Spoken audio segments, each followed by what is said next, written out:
Matapos ihain ni Committee on Suffrage and Electoral Reforms Chairperson Zia Alonto Adjong ang panukalang batas na magtatakda ng petsa na eleksyon sa kauna-unahang parliamentary election sa BARM. Tinalakay na ng komite ang panukalang batas na ito ngayong araw. Ang buong detalye ihatid ni Julian Bunag live. Julian?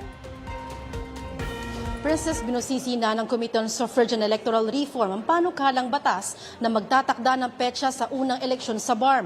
Ayon sa mga kongresista, ang panukalang batas na ito ay isang mahalagang aspeto para sa pagpapanatili ng kapayapaan sa rehiyon. Sa ilalim ng House Bill No. 7236, September 28 ng kasalukuyang taon ang nakatakdang eleksyon sa rehiyon. Sa pagtalakay ng panukalang batas, ipinahayag ni Maguindanao del Sur Lone District Representative Ismael Mangundato ang malaki niyang pasasalamat kay Pangulong Ferdinand Marcos Jr. sa pagsusulong ng kapayapaan sa Mindanao.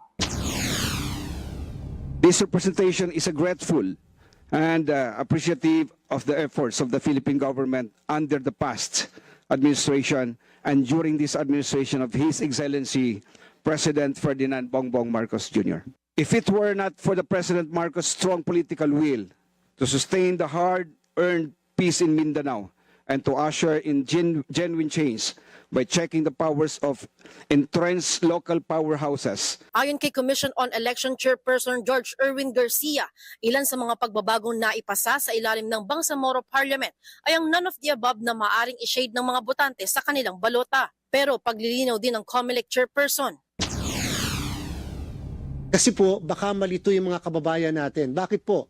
Yung existing na batas natin na nagsasabi na ang eleksyon ay sa October 13, 2025, na hanggang ngayon existing yung batas na yan, existing pa po yan po yung i-amend ng House Bill na ito kung sakali, ay nagsasabi na ang Bangsamoro Parliamentary Election ay pagpapatuloy ng eleksyon ng Mayo 12. Nangangahulugan kung sino ang botante ng Mayo 12 ng national and local election, siya ang botante sa Bangsamoro parliamentary election.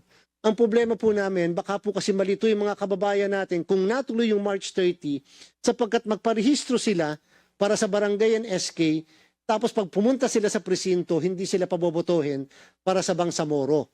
Ayon pa kay Garcia, dahil automated election ang nakatakdang isagawa sa pagboto sa BARM, napilitan silang isuspend ang registration ng mga bagong botante sa BARM dahil sa pag-aakalang matutuloy ang eleksyon sa March 30. Binigyang diin naman ni Senior Deputy Speaker Ferdinand Hernandez, hindi dapat na maantala pa ng matagalang eleksyon para maipagpatuloy ng BARM ang mandato nito alinsunod sa batas. Pero sa sakaling maipasa ang panukalang batas na yan, 2 eleksyon ang nakatakdang isagawa sa bansa. Kabilang na nga riyan ng Barangay at Sangguniang Kabataan eleksyon na kung matatandaan napospone din noong nakaraang taon. Mula rito sa Kamara, balik muna si Princess.